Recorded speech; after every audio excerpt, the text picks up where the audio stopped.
cool intro music. I'm Kelly Thompson, and you're listening to Capes and Music. Oh, it's a mess already. Welcome to Comic Capers. I am Phil, and of course, who's with me? The mistress of mayhem herself. Hey y'all, audio only. Sorry. That unreliable Canadian internet. What am I going to tell you? No, Florida internet. And once again, we have a special guest with us. Last episode it was well, if you're listening on the podcast 2 episodes ago, we had Kelly Thompson and you know, to discuss her works. This time we have a name you may have heard here on the podcast before, talking about his own creator-owned book, Diary of Night, Volume 1. Introduce yourself. Hi, I'm Will Allred. Hey, everyone. See Quantum Zone podcast. Yes. All right, so let's dive into this. So Will, I know we're always talking like Marvel comics and stuff. Can't remember. Boo. Oh, come on, you've been getting more into Marvel. Don't boo my childhood. That hurts. That's right. Great. X-Verse only.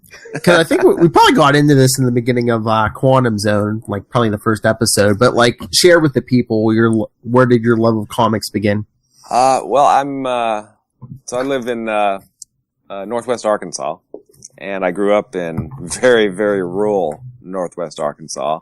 There wasn't a lot to do if you don't necessarily like to hunt and fish, and I'm not much of a hunter or a fisherman, so I read a lot, and comics are kind of what I read, hitting the local newsstand. I think my first comic was like Green Lantern 121. It's got this great shot of the Green Lantern, Hal Jordan, of course, falling out of a plane, and his ring is falling off, and he's about to fall to his death. I mean, I still remember that cover. DC Comics, Lilith.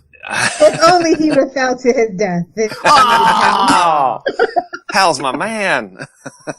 But then I got into, got into the Avengers. So I started reading a lot of the Avengers. I even subscribed to the Avengers. I was, for probably 6-8 years, and still love the Avengers. That's the team. I grew up reading the Avengers, especially by Roger Stern. With John Buscema on art. Those are some great, great issues. But, that kind of sealed my love of comics. I got into the X-Verse, back when Romita Jr. was on the title, Alan Davis, 170s, 180s. Yeah, I'm old. Okay, I'm old. But pretty much just a Marvel junkie. I went back and read a lot. Loved Grunwald on Captain America. Yes. And Quasar. That's right. And then of course, you have great guys like Michelini and Layton on Iron Man. There's just so much of and then heck, I even teach this in class. Walter Simonson's Thor. I love Simonson. Yeah, Simonson that's what I was going to say. This man loves comics so much, people. He teaches part-time at college, and he taught a class, this past semester on comics. Yep. So that early stuff kind of gave me that love of reading, and eventually, I work, day job is in IT, but then one of the great benefits that we have at the University of Arkansas is that we could take classes for like $5 a credit hour. So my master's degree cost me like $150. My PhD cost me probably $300. So it was cheap, very cheap. And then that kind of led me to teaching over at a community college close by. And one day I kind of proposed, hey, you guys want to let me teach a comics and graphic novels class? And the suckers said yes. So I've been, comics are an integral part of my life, basically. I know, because I know you said you were getting into some of the Walt Simonson Ford in the class, and yeah. Oh yeah, it was a great class. I think I've taught it I teach it about every other semester or every third semester. I've taught it 3 times now, and it gets a really good response. I mean, the class size is still really small, 8, 10, somewhere in there. But, we kind of run the gamut. I love superheroes, but I try not to let that dominate it. So, we talk, some science fiction stuff. I am a Warren Ellis fanboy. I just love his work. And so we teach, I teach Planetary, Transmetropolitan. You can't not teach Watchmen, because it's Watchmen, right?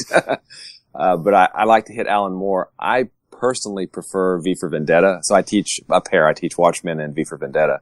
And I like V for Vendetta better because Watchmen is so bleak. Vendetta's bleak too, but not that cheery. but there's hope. At least there's hope in it. And I guess that appeals more to me. But we do some Sandman. We do, I've got Concrete on the list. Eisner, is on the list. Of course. What else do I do on there?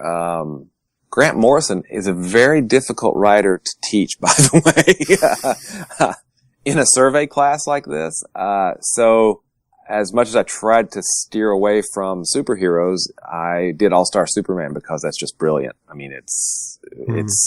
You can't read that and not smile afterwards. It's just that good, But yeah, I just love comics. Comics is the best medium, period.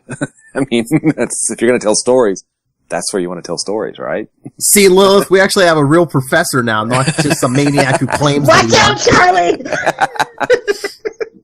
You're not getting tenure, Charlie. Sorry.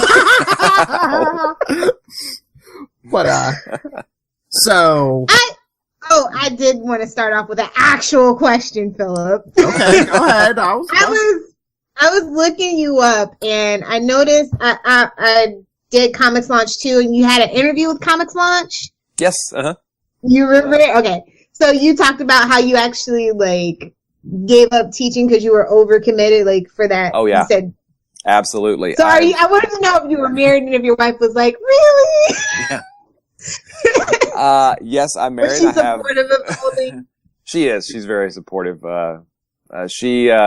We've been married a very, very, very long time. We have identical twin sons, and who are very old as well. who commandeer the office for their D&D every so often. That's true, but I sometimes play D&D with them, so that's all right. But yeah, Stace is very supportive. She's gone to cons with me and sometimes will help me, set up at the booth and things like that. It gets down to, she knows how important it is to me. So, there's a lot, it's a marriage. So there's a lot of give and take. For me, part of that is that, so last semester, the semester I talked about in the Comics Launch, interview, I was seriously overcommitted because I was teaching not just one class, I was teaching 2 classes, plus I have the full-time day job, plus in February, the month of February was the Kickstarter. And I don't know if you've interviewed any Kickstarter people, but a month-long Kickstarter is just brutal. Yeah. By the end of it, I was physically, emotionally, spiritually, any other way you can think of, just drained. I was just worn out. And I still had, 2 months left of the semester to do. It was rough, which is why part of that, cause I'm also part of the Comics Launch Mastermind. And one of the things is that they kept saying, look, dude, you're asking too much of yourself. There are not enough hours in the day. And I started figuring out the schedule, and they were totally right. So I thought, okay, at this point, I'm going to pull back. And don't get me wrong, I love teaching. Teaching is I enjoy it so much more than I ever thought I would. But stepping back from teaching for a semester so I can focus more on the comics work. And so far that's, I'm going to miss it this fall, I'm sure, but, I'm going to replace that time and buckle down and get some crap done. Yeah. And I've told you that's time to write a new curriculum, extra credit. What did we say on the Quantum Zone this one? Yeah, exactly. What ad did Matt mention from this old comic book we talked about? Make them buy Quasar, right? No. Yeah. That's one way to do it. Whatever it takes. Get us some downloads. But So, how did you meet the artist that helped you on this one? The power of good old internet. Gene Gonzalez is the artist on Diary of Night, and our letterer is Russ Wooten. Russ Wooten may be familiar to some of the people out there. He letters some little-known books from Image. One of them is this little horror book called Walking Dead. I don't think anybody's ever heard of that. No. And he does... Oh, the TV show. Sorry. Yeah. He also does lettering and design for Monstress, which was big winner in the Eisners this year. It's a beautiful, beautiful book. Sana, I'm going to butcher her last name. The artist on Monstress. She just does some beautiful work. And the writer, is it Marjorie M. Liu, I think? Does a really good job on that book. It's just, I mean, it's an Eisner winner. They picked up some Eisners this time at San Diego. But Russ does a great job designing that book too. I mean, there's some really cool things going on in there. But he's the letterer for Diary of Night, and he did the design for the trade. And, that's one of the great things about comics, say versus a novel, right? Yeah, there you go. There it is right there. Yes, right here. Is that it's a collaboration. You know, you know, I can go out and write a novel, and I've written a bad novel, probably. But, it's looking for an agent. Sorry. It's not a really good way to advertise, is it? Anyway, Never know. With comics, you know, it's not just something coming out of my head. It's something that starts in my head, and then it gets filtered through an artist, and it gets filtered through, you know, say an inker, and then a colorist, and then a letterer, and all of us come together to make something that's really better than any one of us could have made, you know, individually. And that's magic. That's cool. That's what I love about comics. Well, that's what you were saying before we jumped on, is it just takes so much time and effort. Probably because you're emailing back and forth, like you send the artist the story, and then he probably emails you back. Do you want this? You know, do you want this? Or are you crazy? I'm not drawing that. No. But I mean, this book is beautiful, and like I think I told you the one time that it's like the pages are so like thick. Like some of those books you get, the graphic novels from like Marvel or DC, just seems like the pages are so thin. And I really wanted to make this. I worked with Kraken Print. They're the printers for this, and we made sure that we got the paper right. And they've been really great to work with. And they do really good quality work. And that's one of the things about this book that I wanted to do. I didn't want to just put out, oh, hey, here are the 4 issues that you've already read, you know, and please buy it again or whatever.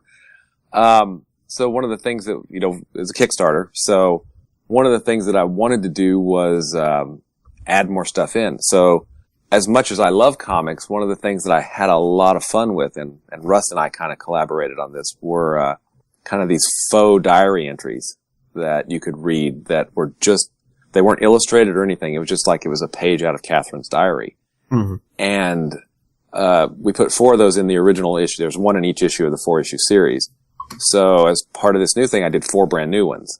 And it's a lot of fun writing in a faux Victorian voice, you know, because it's basically, if you can say something in 3 words, then you should use 12, you know. So it's spoken like a true English professor. That's right. Which is usually quite the opposite, you know, because, you know, it's, you know, cut.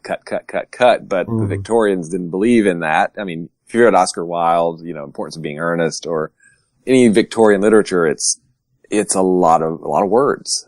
So trying to write in that style is just kind of fun, you know, because it's not how I normally write. Is that part of the reason why I was going to ask you, be like, why vampires? Why not superheroes? I would have half expected a protector of the universe or something. Why? I mean, we love vampires. I was going to say, Phil and I are like obsessed. Yeah. Well, one of the things so I'll give you a little backstory. My undergraduate, I was a business major, believe it or not. I didn't last long as a business major, but anyway. One of the classes I had to take was a finance class. So this was like my junior year of college. And oh my God, I hated it. I don't think I can describe to you how badly I hated that, which is probably why I ended up with a D in it, but whatever. But I found myself kind of doodling and just zoning out, which is again, probably why I got a D. But I started doodling and I kind of came up with the beginnings of what was the logo. Now Russ made it professional and he made it look like a real logo, but I just started doodling. Mm-hmm. And that kind of started sticking around in my head. And, the other thing is so the vampire, kind of the vampire myth or the vampire, genre is kind of since started by Bram Stoker, when it was publishing, it's kind of always been about sex, right? The Victorians had this weird attitude toward women and sex. They were covering up chair legs because, it was too suggestive. The Victorians are nuts, okay?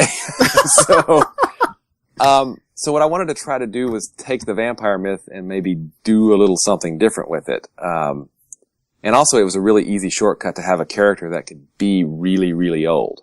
You don't have to give, she's a vampire. Hey, okay, she can be 800 years old. She can be 900 years old. It's not, she was the product of a super soldier experiment that led in the year 1100. Blah. No, it's too much backstory, right? And so with the vampire myth, I want to kind of try to hijack it a little bit and see if I could do kind of what, and I did a poor man's version of what, Claremont did for the X-Men. He made it about prejudice, right? It was about race. It was about gender. It was about, these things that separate us, and how we look down on different people. So I tried to make it so that vampires weren't these sexy creatures. They were, kind of looked down upon. If people found them, they're going to kill them, because they're vampire, they're evil. And I wanted, dang it, Joss Whedon. I'll get to that in a second. I'll explain why I said that. I really wanted to, have kind of this strong female character that when the idea kind of first started coming to me, you didn't see a lot of female action type heroes, Mm-hmm. Okay, I've got a question for you. I'm going to pause for a second. Best Christmas movie? Die Hard. Thank you. Yes, absolutely. I was going to say, is this a trick question? It's Die Hard. It's Die Hard. So, the creator says that it's just a movie that takes place at Christmas, but we all know it's a Christmas movie. It's a Christmas movie, yeah, exactly. So, if you look at Bruce Willis in there, he takes a tremendous amount of physical punishment. But we had never seen like a female action hero take that kind of punishment. We've had some great movies. Atomic Blonde.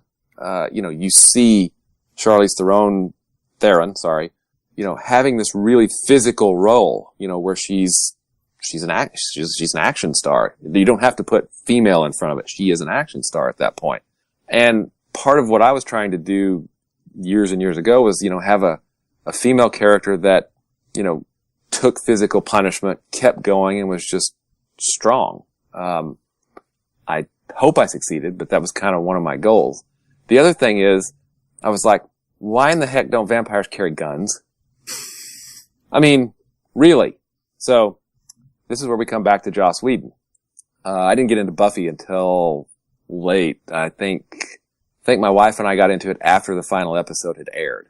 All right. So I already had a lot of the plot for the first issue mapped out, because Catherine carries a gun for protection,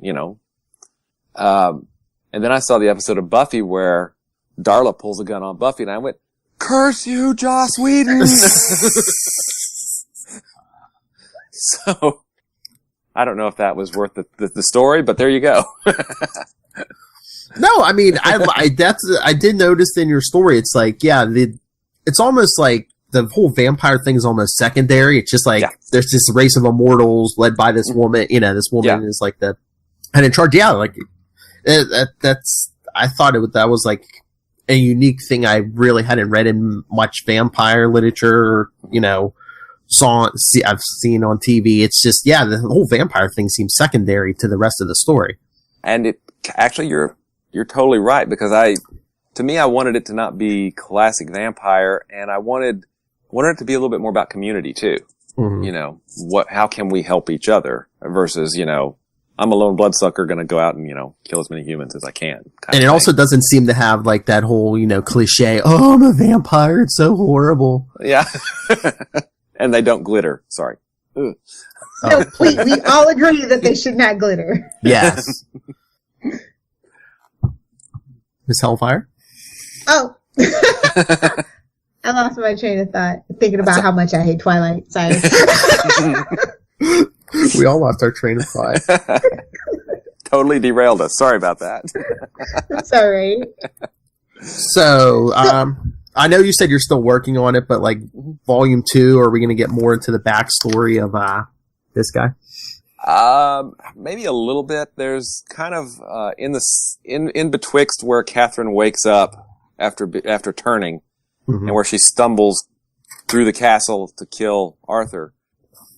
There's a whole kind of little sequence that happens, and that kind of ties into stuff that happens before with her father, and kind of a little bit of a cowardly knight that stayed behind on the Crusades. So it's the thing is, I cut, because I wanted this to fit into 4 issues, and throwing a second issue flashback of 2 issues, of her origin would have totally killed the flow of everything. So, potentially, but part of what I would think I was trying to get at too was that he wasn't really her, what was going to kill her. It was her fear of him that was going to kill her, and so I like to call it more of a dark adventure than a horror book.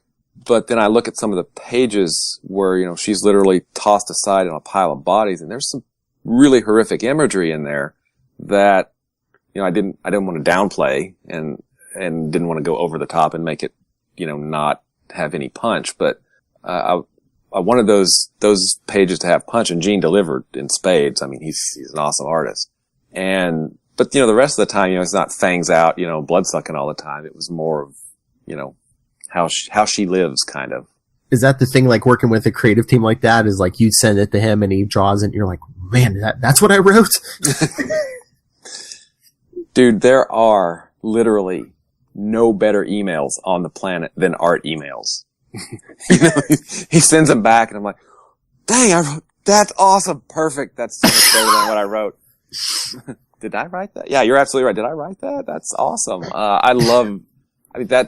It's so much fun working with an artist, on this, working with any of the artists, whether it's a penciler, inker, colorist, letterer, getting those pages back and, seeing something that started up here that then has become better than, what I could imagine is just, it's a great feeling. It really is. It's a lot of hard work, but is it like, do you find it more rewarding than like working on a novel by yourself? Oh yeah, definitely.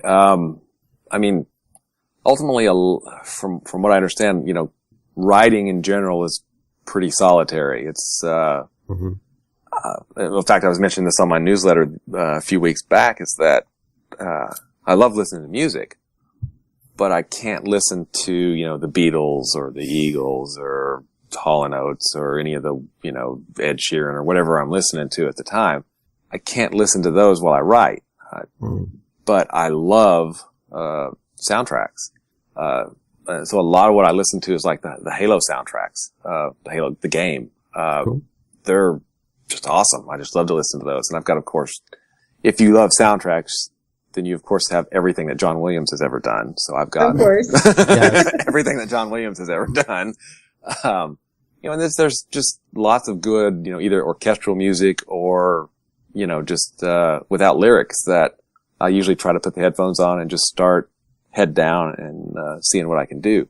But then working with a creative team, I still have that solitary time. But then when it leaves my computer, it goes to them, and then they start interpreting it. And then I get art emails or I get questions. Did you mean this? I'm like, I never would have thought of that. There's a scene, and I love this. There's a scene in issue 2, I think. It's in issue 2. No, issue 3, where Catherine wakes up from a nightmare again. And I wrote, Catherine wakes up from a nightmare. Okay. But Jean had her wake up, and then in her hair, you see kind of the barest hint of Arthur's face. You know, she's waking up, and that's what woke her up. And I didn't come up with that. That's the art. I'm like, yes, that's awesome. So yeah, it's, I mean, it's my job from the writing standpoint to try and tell as clearly as I can a visual story to the artist. But as visual a thinker as I am, the artist, that's what they do. You know, that's why they exist, because they can tell the story, visually much better than I can start hinting at, you know, hey, I think we should do this. Maybe if we can figure out a way to do this. And, you know, it's just been, collaborating with artists has just been awesome. I mean, I love it. Lilith? I'm still here. I mean, like, I've always said, like, being a comic book creator is like being in a band. I wish I could play an instrument, but yeah, that sounds pretty awesome. Because it's sort of energy. It's just a shame that it's not like how it used to be, where you had to be in the offices together. You know, I think digitally it loses a little, but you know, it's how everybody does it now. Yeah, I think you probably lose some if you're just doing, you know, straight up cold text, you know, because you can't it's hard to feed off that energy. But, you know, with Skype or Hangouts or whatever. Exactly. You know, we can, you know, face to face and say, hey, you know, what do you think about this? Or what do you think about that? You know, and you're absolutely right. It's one of the things I tell my class in writing. It's that as much as I love words, and I love words, I believe it's 80 to 90% of what we communicate to other people is about body language, tone, volume, all of that stuff. So 10 to 20% of the meaning that we give to other people only comes from the words that we say. You know, everything else, it's all physical. It's all about presence and about, you know, the physicality of how we communicate. It's interesting, but then it also, I think, makes them understand how important it is to get the words right when you are sending in, you know, when you're submitting an essay, or when you're sending in a cover letter for your resume, or, you know, something like that, because there is not that physicality there. The words have to tell the story, or they have to sell you, or whatever it is you're trying to do with, you know, the writing that you're doing. Did you think the business aspect of creating your own comic book was going to be as hard as it was? God, no. It's difficult. It's just so difficult. I mean, I understand why people go, you know, this was, the trade was self-published basically, but the original issues were published through, a company, Bloodfire Studios. And the amount of stuff that Dennis and Lee did, you know, to get it printed, to do all these things after script, art, lettering, color, everything was done. It's just, you know, I didn't even realize it until I had to do it myself. And it's, you know, dealing with printers, getting quotes from printers, you know, paying the printers, then waiting for the books to get printed, and all of these things. There's a huge business aspect to it. And, this is something that my wife gets on me about. I try to be organized, and on a good day, I'm somewhat organized. But on a normal day, I'm probably not the most organized guy on the planet. So, it makes me do things that I wouldn't normally do. And it's, you know, it's a learning process. So it's good, but it's not necessarily always pleasant. Yeah, I think it's really important for like people that are just like kind of mostly creative. Like if you want to embark on a project, do your research and know that it takes a lot. Yeah, and that's I'm always impressed with people that do self-publishing or do creator-owned comics, because it's a lot. Oh yeah, it really is. And I'll be honest, I would not have been able to publish this or, you know, have a successful Kickstarter if it weren't for, you know, someone like Tyler James of the Comics Launch podcast, just because he understood, you know, he says, look, you can't just focus, it's not a hobby. It's a creative business. So you need to do the things that you need to do so that you can keep your creative business alive. And there's so much great information that he gives away free on the podcast. And then there's the Comics Launch Pro stuff.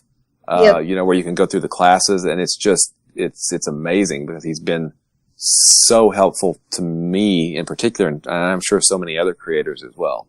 In fact, flip that book over and look at the quote. He gave me an awesome quote for Diary on the back.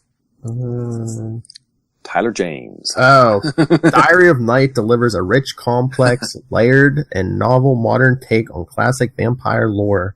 Allred and Gonzalez confidently weave a tale that is both familiar and unexpected, with surprises lurking around every dark corner. Thanks again, Tyler. That is awesome. I suggest Comics Launch to a lot of people, and they say, "Oh, I'm thinking about it." I was like, "Well, you might want to think about this. Do that first, and it'll put you in the mindset of what you need to do." Exactly, and honestly, Diary of Night Volume 1 was a failed Kickstarter. I did it. This one. Did you call in your backer eventually? Yeah. So it basically it funded in February, but it had failed a year before, and I had done some research.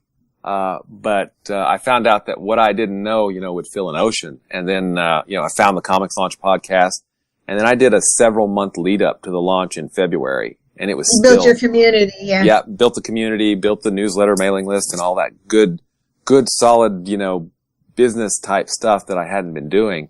And we got funded. So it was still hard, but I'm sure I wouldn't have been able to do it without Comics Launch. It was great. All right, we'll probably wrap up here soon. But if there's, what do you think? If you would give advice to someone who was they wanted to start their own comic series, what's the most important thing you think? I would say whatever it is you're doing, practice. What is it? It takes 10,000 hours to master something. Be an expert. Yeah, I don't know that I necessarily agree with that. But there's a lot of truth to just putting in the work. I mean, just do the work. Now, as important as that is, if nobody ever sees the work, you're never going to be able to keep doing it. So there's going to have to be a balance there. You're going to have to work. And one of the things that I try to tell myself is that perfect is the enemy of good. I'm never going to be perfect. I mean, I'm going to try to get as close as I can to it. But at some point I have to stop, let it go, and then move on to the next thing and see what I can learn, over the course of that. It's, Adam Hughes, is an amazing artist. But he did an interview a long time ago, and he said, if I could actually get down once in my head, because he's very self-critical of what he puts out there, and I think what he puts out is beautiful. But he said, if I could ever get down what's in my head, it would cure cancer. It would be that perfect, but I can never get down, what's in my head. So, all of us struggle. Oh yeah. But no, I mean, this story is good. I told you after I first read it, I said, I got to the end and I was like, wait, that's it? I need more. Well, I'm glad you liked it. Now It's he's going to awesome. be pestering you. I know, and be like, come on, Will, get the work. Well, I have written the next 4 issues, but scheduling and stuff, I need to talk to Gene and to Russ and see what arrangements can be made. I mean, Gene may not be available, so we might see if perhaps another artist could pick up the mantle at this point. But it's definitely something that I would like to continue. I think I've got some more stories I'd like to tell with Catherine and the whole vampire bunch there, but I guess we'll see. Would you ever want to pursue going to one of the bigger places, maybe even just Image or IDW or something like that?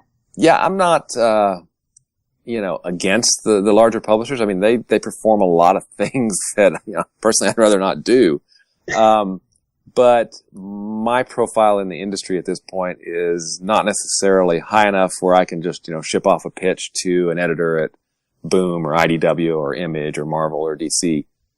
I've still got dues to pay and more work to produce until, maybe, editors in the industry will be open to me, pitching them some things. But yeah, I'd like to work on lots of things. I've got a Quasar pitch that is just, Yes! I I'd love to do. And you know You're someone, like, nothing. you know someone will be whispering in your ear. do this. But yeah, I mean, I've got a series I'm working on now. It's kind of science fiction based. I'm working on the 3rd and 4th issues of the script, and I've got an artist or two in mind that I'm talking to. And let's see, soon, I'm not sure when, I contributed to an anthology that's coming out from Comics Experience. That's another online community that I belong to, which is really great to give feedback to artists and to writers, because the artists have this, they put a lot of time into a page, but if they hand a portfolio to an editor can look through it and immediately decide, hey, do I want to work with this artist now? Are they good enough or are they not good enough? What are their strengths? What are their weaknesses? But, handing an editor a script, that's a time investment by the editor. They're going to have to take that and they're going to have to read it. So for writers, it's really, get as much published as you can so you can hand them finished work and say, this is something that I wrote. And I've got an anthology coming out from Comics Experience that I contributed one story to, and then wrapped up a few months ago the Edgar Allan Poe project. I've got a story in there that I did with Ryan Kroboth, who's a great artist. We're both in Comics Launch together, and he does Sunmaker, which that was a successful Kickstarter not too long ago as well. So yeah, it's just part of it is doing the work, but networking. Comics is such a supportive community that if you just put yourself out there and start talking to people, we can help each other. It's not a competition, Mm-hmm. It's, we can all help each other do what we want to do, which was, make more comics. Cool. All right. Lilith, anything else? Nope. I think we took up enough of the man's time. Yeah, he's got to get writing. I do have to get writing. I do have a question for Lilith because, if we have time, do we have like a minute or two? Yeah, left? sure. Go ahead. Okay. Lilith, one of the things that I was really striving for here was to make Catherine a somewhat believable female character and not have her have, just be a collection of, tropes and all of those things. How did I do? I always find it a little awkward when guys write female protagonists, just in general. But no, I think you did a good job. I do. It's not like, only women can write for women. Like, I'm not that person. Mm-hmm. But I'm always a little skeptical, a little side-eye. But no, I enjoyed it. I did. Oh, excellent. Thank you. I mean, I agree with you there. I think that, thanks. You're welcome. Good writers can write anybody. And I hope that, I just kind of hope I did it justice. So thanks. Seriously. So before we go, are you starting? Are you going to start having any more Kickstarters or anything you'd like people to check out? Not at the moment. There's probably one several months down the road. As I start building toward that. I do have a newsletter. It's called the Midnight Hour, and you can sign up to it if you go to diaryofnight.com. I would send you to willallred.com, but it's kind of broken right now as I'm moving it from domain to the domain. So it'll be up soon, I promise, within the next few days, but it's probably completely busted at this point. And if you can always email me if you're interested. I am WALLRED at Twitter, or at Gmail. The word wall, the color red. So you can find me if you want to talk. I do love to talk comics, as you've seen now. That's right. He's on a little podcast called The Quantum Zone. Yeah, what? Take a shot! Who do I do that with? I don't remember. What's his name? Is it, Some crazy guys. Yeah, I can't remember who that guy is. Myself and the ghost of the Boston Public Library. Yeah. No. Seriously, we have probably more fun than should be legally allowed on the Quantum Zone podcast. Yes. I agree. And if you like Quasar, he also has the Quantum Zone website. Yes, that's right. I am still a fanboy. I love comics, and quantumzone.org is if you're interested in Quasar, got a lot of stuff out there. There's comics, there's info, there's art. Mm-hmm. Yep, it's awesome. He's like, my website is awesome. Actually, it needs an update, but it's got a lot of great info out there. I love it. Pretty cool. It's the Superman info page can look the way it does, I'm sure. And you get still like 1 million hits a day. You're fine. That's true. That's true. All right. Well, everyone, if you would like to be interviewed by us, you know, like this young man here, if you're an up-and-coming comic creator, you can always email us, capesandlunatics@gmail.com. Find us on Facebook, Comic Capers, @Comic Capers Pod, and @CL Sidekicks on Twitter, and the voicemail 614-382-2737. That's 614-38-CAPES. And Lilith. Hey, if you never want to trash or praise DCTV, @Lil Hellfire. If you want to get real and keep it real with Superman in Smallville, @Save Me Podcast, Twitter, Facebook, Pinterest, and Instagram. And I swear I'm going to update Somebody Save Me.net. I just have to watch the new Death of Superman. I've been busy, guys. Remember, I have a broken wrist. It's hard to type. That's my excuse, and I'm sticking to it. And if you want to get a hold of me, especially for interviews, nightwingpdp@gmail.com. On Twitter, I am @nightwingpdp. And yeah, just check out Diary of Night, Volume 1. Go get it, people. Where's Amazon?